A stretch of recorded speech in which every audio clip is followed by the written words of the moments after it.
जय श्री कृष्णा, राधे राधे। दोस्तों, आज इस वीडियो में आपको संकट चौथ की कहानी सुनाएंगे।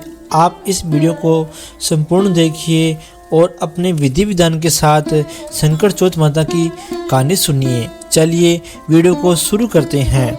एक साहूकार था, वह एक शहर में रहता था। उसके दो लड़के थे। साहूकार के मर जाने पर उसके दोनों लड़के अलग अलग रहने लगे।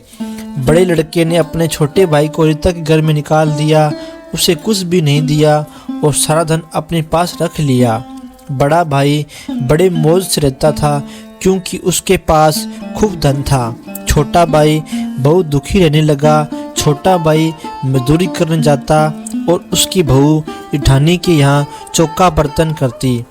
जेठानी एक से जो रोज उसे देती वह रोज 100 कूट पीस कर खाना बनाकर ले लेती। छोटी बहू इस प्रकार अपना जीवन बिताती थी। माह के महीने की संकट चौथ आई। उस दिन देवरानी ने व्रत करने की सोची, सो उसने अपने घर में लीपे पोते और फिर सिर धोकर नहाई। देर हो जाने के कारण जेठानी के चौका बर्तन करने नहीं गई और खेत पर चली गई। वहां से बथुआ तोड़ लाई और मिट्टी खर जो गाय भैंस के आगे पड़ी थी उसे ले आई और छिंके पर रख दी। रात को उसका आदमी आया, उसे भी उस दिन मजदूरी नहीं मिली, सो वह भी कुछ सामान लेकर नहीं आया। दिन भर का थका मांदा होने के कारण उसने अपनी बहू से कहा, ला भाई जो कुछ आना हो दे, बहुत भूखा हूँ। उसकी बहू बोली, छिंके पर बथुआ और मिट्टी खर रखी है, उसे खा लो। मैं अपने घर के काम में लगी रही, सो आज चौका बर्तन करने नहीं जा सकी, इसलिए जो भी नहीं मिले। यह सुनते ही वह गुस्से से भरकर आग बूला हो गया और उसे खूब पीटा। एक तो दिन भर की बरती प्यासी, ऊपर से भूख पिटी से सो चौथ माता और गणेश की पूजा करके बिना खाए पिए ही सो गई। रात को संकट देवता गणेश जी आए और उसे बोले, किवाड़ खोल। वह बोली, तू कौन है? यह सुन गणेश जी बोले, मैं संकट हूँ। यह सुनकर वह बोली, तो संकट है तो अपने आप ही किवाड़ खोल ले, मैं तो थकी मांदी और पिटी पिटाई पड़ी हूँ, मोपे न खोले जाए।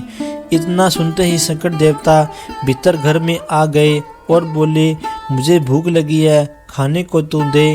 वह बोली, मेरे पास खाने को क्या रखा है? छिंके पर खर और बथुआ रखे हैं, तू लेके खा ले। अब तो संकट देवता ने खर और बथुआ खूब पेट भरकर खाए। फिर बोले, मैं प्यासा हूँ, पीने को पानी दे। तब वह बोली, पानी की घड़ा भर रखे हैं, सो पी ले। अब तो संकट देवता ने खूब पानी पिया। फिर बोले, मुझे बड़े जोर से हंगास आ रही है। यह सुनकर बोली, चारों कोनों और 5वीं देहरी पड़ी है, मन चाहे जहाँ हग ले, वह भी सवेरे देखूंगी। फिर वह बोले, बता अब पहुँचूँ कहाँ? तब वह जलाकर बोली, पहुँच ले मेरे लिल्हार से। वह उसके लिहार से पहुँचकर चला गया। दिन नहीं निकला कि बच्चे सब जाकर उठ बैठे और अपनी मैया को देखकर बोले, माँ तेरे माथे पर ये सोने के झुम्मुर बेना कांच से लटक रहे हैं। यह सुनकर देहरी सोने चांदी हीरा मोती आदि जेवरात से चमचा रही थी। उसने तुरंत अपनी बहू को जगाया और बोला, अरे देख जल्दी उठ, यह सब हमारे घर में कहाँ से आया, कैसा चमचमा रहा है। तब उसने उठकर अपने पति को सब बात बता दी कि रात को संकट देवता आए थे, यह सब उनकी कृपा है। सब लोग समेटने को लग गए और फिर चौका बर्तन करने जाने के घर नहीं गई। तब जेठानी ने अपने बच्चे उसे देखने को भेजे। वह आज फिर चौका बर्तन करने नहीं आई। क्या बात है? बच्चे उसने देखने गए और उसे देखकर अपने घर आकर बोले, माँ आज तो चाचा चाची उसके सब बच्चे धन समेटने में लगे हैं। इतनी सुनते ही जेठानी दौड़ी चली आई। आते ही बोली, यह सब धन कहाँ से ले आई, किसका चुरा कर लाए, किसको ठग लाई?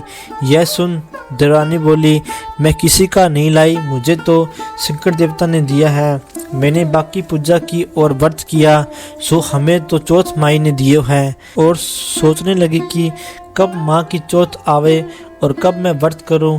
अगले साल संकट चौथ फिर आई और बा ने खूब घर आंगन लिपे पोते, सिर धोकर नहाई, व्रत किया, खूब पूजा, पकौड़ी, पूरी, कचौड़ी, तिलकुट्टा आदि बनाए और खूब पानी की घड़ा भरकर रखें। फिर अपने आदमी से बोली, आज तुम भी मौके खूब पिटो मारो। आदमी बोला, बैठी टाले, मुझसे क्या पिटे। वह नहीं मानी और जिद पर अड़ गई। तब बांके आदमी ने उसमें 1-2 थप्पड़ जड़ दिए। अब वह भी सो गई।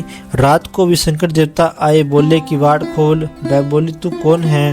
वह बोला, मैं संकट हूँ। वह बोली, अच्छा अभी आई, किवाड़ खोल रही हूँ। झटपट कर उठ गई और किवाड़ खोल दिए। संकट देवता को भीतर ले लिया। संकट देवता बोले, मौके बहुत जोर की भूख लगी है। सो जेठानी बोली, उसके तुमने बथुआ और खर खाई, मैंने तो खूब पूरी, पुआ, पकौड़ी और तिलकुट्टा आदि बनाकर रखे हैं, तुम खूब भरपेट खाओ। संकट देवता ने खूब खाओ और खूब पानी पियो। फिर बोले, मुझे हंगास आ रही है। वह बोली, चारों कोनों 5वीं धेरी खूब झाड़ पोछ कर लिप पोछ कर रखे हैं, जहाँ तुम्हारी इच्छा आवे खूब करो। वह बोला, मैं पहुँचूँ कहाँ? वह बोली, मुसुकिया की लारी पर पहुँच लो। यह सुनकर बाकी लारी इनसे पहुँच कर चले गई। अब तो जेठानी की इतनी बदबू आने लगी कि उस पर सोया नहीं जावे। बार बार माथे पर हाथ लगावे तो हाथ चिपचिपाए। ऐसा करते करते सवेरा हो गया। उसके घर में बदबू उड़ने लगी, मक्खियाँ बिन बनाने लगी। यह देखकर उसका आदमी बोला, जब तो मैंने तुमको नहीं पिटी, अब तुमको पिटूंगा। तेने उसकी होड़ क्या क्यों की? यह कहकर उसने उसकी खूब पिटाई की। तब वे पंडित के पास पहुँचे और उसे बुलाकर घर ले आए। पंडित जी विचार करते बोले, तुमने छोटे भाई का आधा हिस्सा नहीं दिया, तुम उसका आधा हिस्सा बुलाकर उसे दे दो, तब यह सिमट सकता है, नहीं तो यह नहीं सिमटेगा।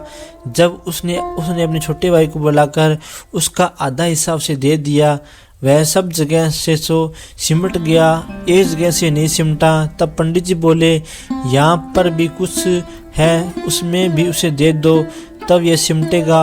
वहाँ चक्की के नीचे हंसली गड़ रही थी, वहाँ से हंसली निकाली, उसमें उसे भी आधी उसे दी, तब वह सिमटा। हे चौथ मैया, पहले दानिश के आए वैसो सबको दीजो, पीछे चढ़ाने के आए वैसो किसी को मत दीजो। कहते सुनते हुंकारा भरते हुए सभी की मनोकामना पूरी कीजिए। जय श्री कृष्णा, राधे राधे। फिर से सुने गणेश जी कहानी।